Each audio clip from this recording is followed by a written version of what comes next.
He's one of the originals, a brother, friend for real. Purple fam, can you hear Dr. Fink loud and clear? Leave it in the comment sections. Once again, the man, you all know him, my brother, Dr. Fink. How you doing, bro? I'm good. Excellent, excellent. Appreciate you joining us tonight, and we want to ask a few questions more specifically from the Dirty Mind era, kind of limiting what we talk about to that since we're celebrating Dirty Mind 40. For those that may not know, why don't you give them a little insight as to where you come from and how you got your start with music? Well, I was, raised in Minneapolis like Prince, and I got started playing piano as a child. My parents, were music-oriented and theater-oriented because they both went to the University of Minnesota for theater. They studied theater there. They graduated with theater degrees. And they used to do regular theater and musical theater and all that stuff. And so I was exposed to that at a very young age. One of my earliest memories is seeing both my parents in a play together when I was very little. Yes. Maybe 3 years old. And from there, I just took a great interest in the arts because of that, and all forms of the arts, And I did some acting growing up as well, Okay. which helped me with, when it came time to do the Purple Rain movie. And, I had a lot of experience doing theater and music as a kid growing up in Minneapolis. Gotcha. So were the keys and piano your first choice, or do you play other instruments? I played some drums too. I was interested in playing drums, so I had my own drum set at one point and piano. I attempted guitar for a while. I worked at it a little bit, but it wasn't as enjoyable for me as keyboards. Gotcha. Because I started out on that, and I can play a little guitar, but I always go to better players than me to play on stuff I'm working on or producing on. Gotcha. So we're gonna get into more of your. You're really quiet right now, by the way. How about now? Am I coming through now? My voice is a little low. Okay. How about now? Am I good? That's better. Okay. So, talk to me about when and how you first met Prince and what your initial impressions were. Well, the very first time was when I auditioned for the band, and that was in October of 1978. And he broke the ice by joking around about the song "So Blue," which was on the first album. He asked me if I had learned the keyboard parts to the song "So Blue," and I said no. I thought I was supposed to work on "Soft and Wet" and a couple other songs for the audition. He goes, "Well, don't worry about that because there's no keyboards on there anyway." And then he laughed, and he thought that was kind of cheeky because he's testing me to see if I really listened to the whole album and knew that song really didn't have keyboards on it. I think that's what he did. Right. But regardless, that was an interesting moment from him early on. I want to get into how did the doctor scrubs come about? Like, when did that first happen? Did you wear something prior to that? And was there a reason why you changed? We want to get into that whole deal. Well, the doctor outfit happened because of the Rick James tour. Rick was wearing a jail suit on one of the songs, and that's what I was wearing on stage. And so Prince wanted me to switch up my image, so I came up with the doctor idea right there on the spot with him, brainstorming with me, and I came up with that, and he just said, "That's kind of different. Let's try that tonight." And so, he had people in our camp run out and get real doctor scrubs and doctor accessories and all that, and that's how I became the doctor. Excellent. So they ran out prior to the show, came back, and the rest is history. Our wardrobe person, actually. We had, our crew members were on the tour. We had just a handful of people, and one of them went out and went to a uniform shop. This was in Chicago, actually, Illinois at the time. That's what I was about to ask next. We had one of our Purple brothers want to know, was it in Chicago, and if you have any insight as to which shop it came from, but probably not, since the wardrobe people went out for you. Yeah. Gotcha. But- Go ahead. I'm sorry, what was that last question? I said, yeah, but the wardrobe people went out for you, so you probably wouldn't know where. One of our Purple brothers asked, did you know where they went to get the scrubs? Was it a hospital? Yeah. No. Had no idea. Gotcha. They probably went to the local, whatever the closest doctor scrub suit seller was. Yeah. Yeah. So you mentioned the tour with Rick James. Talk to us about that. What was that tour, and maybe give us a funny story or situation that happened that's most memorable that comes to mind. Well, we had been, up until that point, only done a couple small showcase club tours around the U.S., and that was it. We hadn't done a lot of gigs yet. And then our management people managed to get this opening slot on the Rick James tour. Excuse me. Oh, it's been a long day. What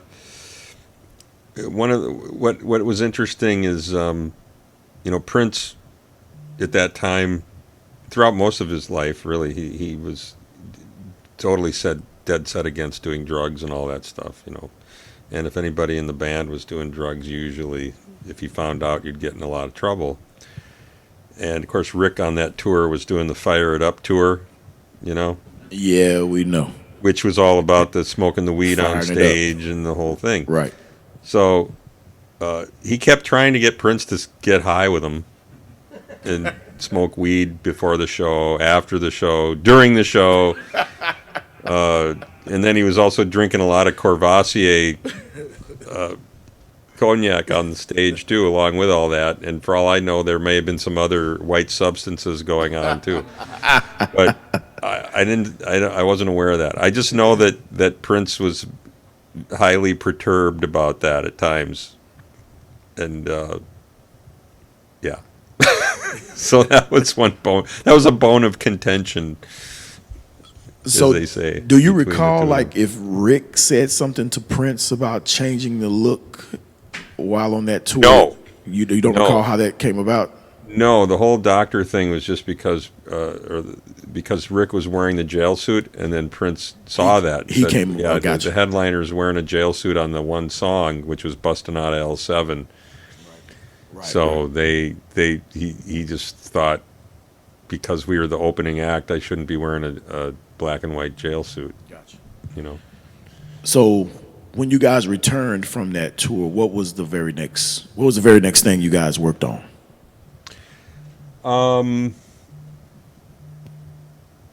it was the Dirty Mind album is what started to happen for him. The third album. And talk to us about your specific contribution to that album, because you are credited, the first to be credited in a Prince album, third album, for your contribution. So let everybody who may not know the story behind how that title track came to be, that ultimately led to this outstanding piece of work, how that came about. We were just rehearsing one day, like we always did, and Prince was into jamming before every rehearsal. Let's see what we can come up with, guys. Let's just make stuff up as we go. Here's a chord progression. Let's play some stuff against that. Here's another chord progression. Oh, who came up with this? Oh, that's cool. So next thing you know, I'm rocking out, and I came up with the whole Dirty Mind vibe on that song on the keyboards, and he went, wow, that's really an interesting sounding thing you got there. That's pretty cool.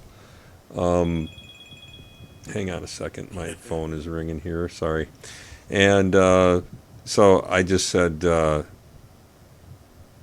he said, that's a great part you're doing there. I want you to come out to the house tonight. I want to work on that with you.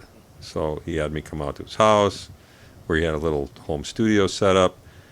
And I got there, maybe 8 or 9 at night, and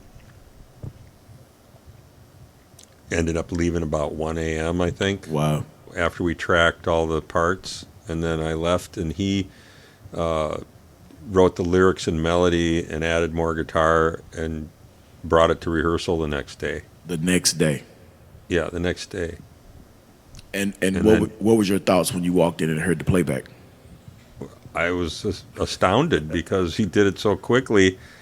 And then he said, yeah, I really like this track, Matt. I think it may become the title track to the next album. That's what he said. Wow. And I said, wow, that's exciting. I'm really grateful to be part of this, and being able to contribute to your project. So it was great. That's wonderful.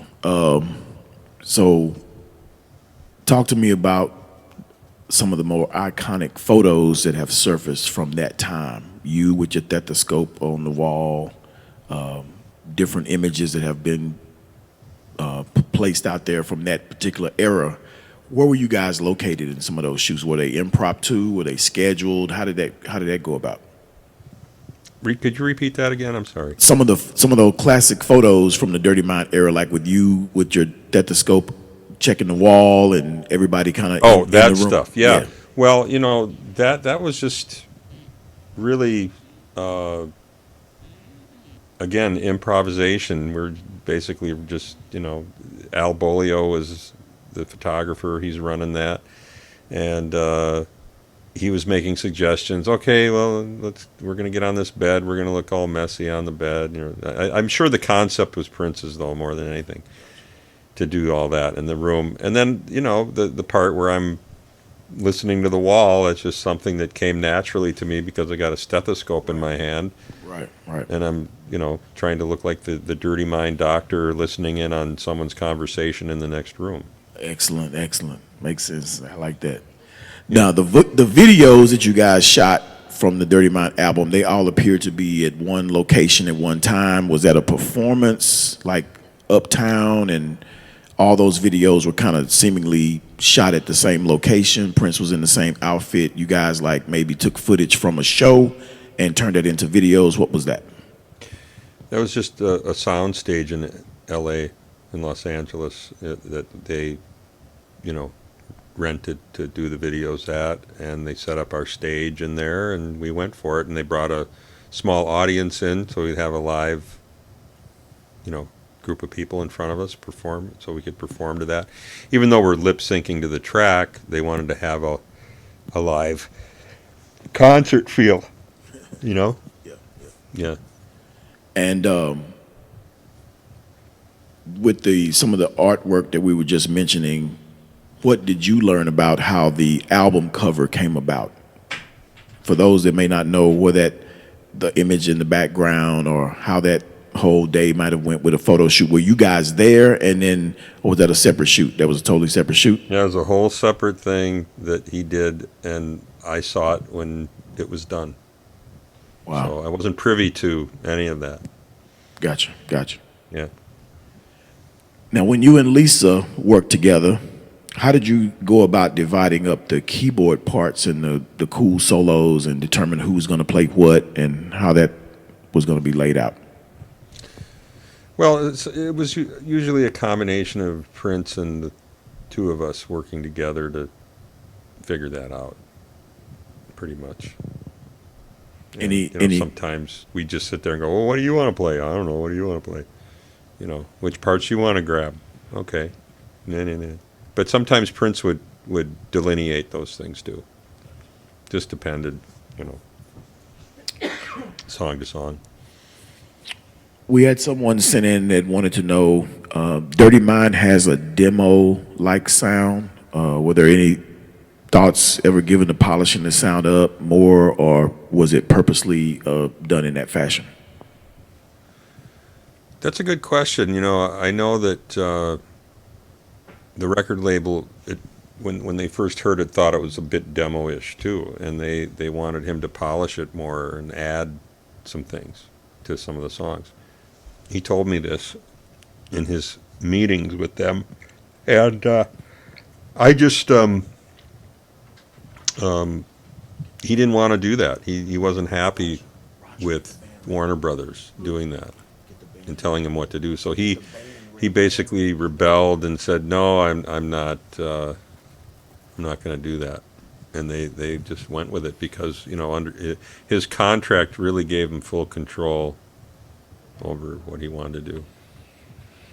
Now, was there any tracks that didn't make the cut for Dirty Mind? Is there any music out there that we're going to be wowed by later, or anything that you could share with us from that time that you guys worked on that you thought maybe would make it, didn't make it, anything like that? I'm afraid I don't know that answer to that one. So you guys basically worked on the music that ended up being on the album. It was basically limited to that, or there were other things that were thrown in? Well, the reality is this. He wrote, performed, and produced the majority of that album. I believe he had Lisa do the vocal on the song Head. I did a synthesizer solo on the song Head. Had the co-write on Dirty Mind, and then the rest of it was just all him. Like he did on the second album was all him. First and second album was just him alone in the studio. Gotcha.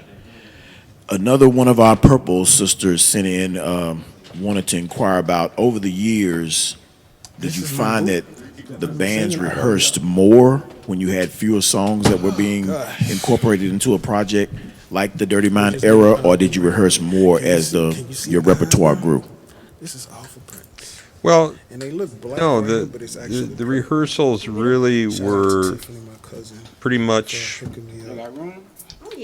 timed, the same way from tour to tour, from album to album. I mean, it was like a 9-to-5 job for all of us. It was a job every day, except for maybe Sunday, unless he really needed to go Sunday. Sometimes, when you're getting ready for a tour, you would rehearse every single day, especially the last couple weeks leading up to the tour, because they'd have to do technical rehearsals and lighting cues and do all that stuff, and stop and start the songs every 20 seconds or more, sometimes longer, sometimes less, because Gotcha. they're doing lighting cues. They have to figure out how the lights are going to go and what's going to happen and timing, and it's all just very intricate and detailed, and Prince was highly involved with that, with the lighting director.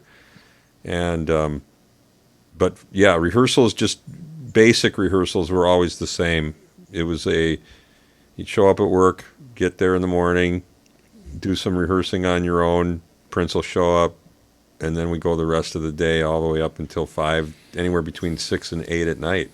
And then he would leave for a short time, maybe get a little dinner, and then he'd come right back, go in the studio, work all night, maybe get to bed by 5, Wow.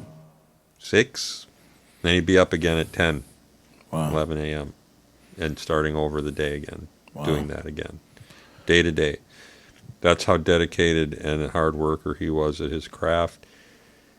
I don't know how we kept up with him, because even at that age, when you're in your early 20s at that time, like we all were, you could stay up all night. Sometimes you could stay up a whole day and go into the next day without getting any sleep. But day in and day out like that, I don't know how he did it. Wow. I couldn't do it. I tried. he just, I needed, personally, I survive better on 6 or 7 hours of sleep a night. Ideally humans are supposed to have 8. Right. I know that Prince, I don't know how often he got the 8 hours, the magical 7 or 8 hours, but I know that he regularly was, working on fumes, as they say, Right. or getting 4 hours and then, doing it again the next day and whatever he was doing, Well, why don't you let the people know how they can find you on social media, talk about maybe what you have going on nowadays. I know I've been fortunate enough to see you a number of times at Paisley Park for various events. It's always been a pleasure engaging with you and Mrs. Fink. And here in Houston, when you guys played at the House of Blues, that was an awesome show. So we appreciate the love that is always shown to Houston. I really appreciate you taking the time to speak with us tonight. We felt it was apropos to talk to you specifically about Dirty Mind because of your influence in that album. So once again, we have much love, much respect, and God bless you and your family, and thank you for joining us tonight. So Thank you. Any last words you want to give to the people so they can know where to find you on social media, et cetera? Yeah, I mean, of course, I'm on Facebook. I'm as Matthew Fink. I've got Dr. Fink fan page also on Facebook, and just a regular page that I started back in 2006, that long ago already on Facebook when they first started. And then I have a Twitter handle, which is Dr. Fink 1980 on Twitter, and then I have Instagram, which is Matt Fink on Twitter, Matt Fink 1, and that's all my social media pretty much right now. And then, I'm working with a wonderful new company here in Minneapolis called V Media Entertainment, and under that umbrella we have a record label called V Records, and we have a music streaming service for independent hip-hop and R&B artists called My Music. Okay. You can go to mymymusic.com and check that out, and that platform is about to expand into all genres of music besides hip-hop and R&B, which has been our focus for the last 2.5 years. And I'm currently running the catalog and licensing division of the record label, which means our signed artists, I'm seeking sync license work for movies and television and commercials and video games and things like that.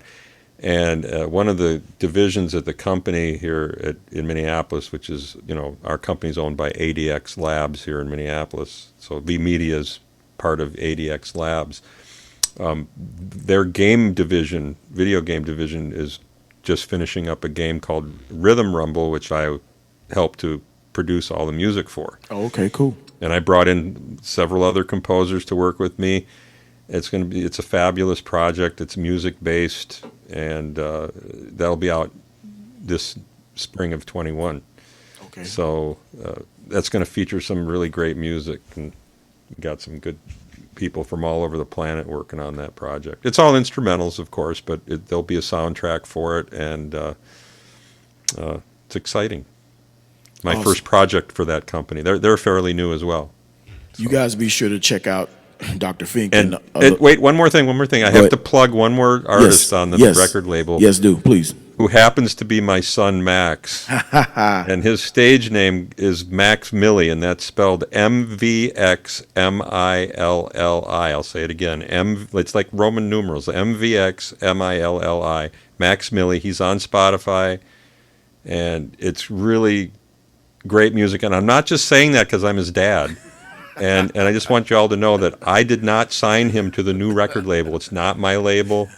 They just happened to like his stuff, so they wanted to sign him. Excellent. Yeah. So you guys, I'm very proud of him that he's doing it on his own without a whole lot of help from his dad. Awesome. You guys be sure to check out the Next Generation. That's right, guys. He's the Next Generation. Got a touch of that Minneapolis sound, and he Yes. even makes a few references to Prince. Awesome. In some of his songs. Awesome. Yeah. Well, I know everybody's excited to see you and hear from you, and we do really appreciate the love you've shown to the movement we have here in Houston to keep Prince's legacy alive. A portion of everything we do goes to Prince-related charities, making sure our local artists are taken care of. So we want to show respect to PRN Alumni Foundation and to Yes We Code. That's who we plan to benefit and bless from this endeavor, but we also incorporate other entities like Black Lives Matter Houston chapter as it pertains to George Floyd, and we do other charitable work in the name of Prince and his legacy and music, which you played a extremely significant role in, and we appreciate you providing the soundtrack for many of our lives and still to this day. So, well, and I have to thank Prince too, because he was truly the brainchild behind it all, and we couldn't have done it without him. Yes, sir. So once again, ladies and gentlemen, give it up for the big brother, Dr. Fink. All right. Y'all give it up. Y'all give it up. Uptown, baby. Uptown, baby. Uptown. And once again, we want to shout out to the independent insurance agents. That's theinsuranceconnect.com. Be sure to look up my girl, Tiffany Campbell. She's a proud sponsor of the Dirty Mind 40. Once again, Dr. Fink in the building. Appreciate your time, brother, always. What do we have up next? Thanks, guys. Take care. So we're going to kick it back to the band. We have Houston's own recording.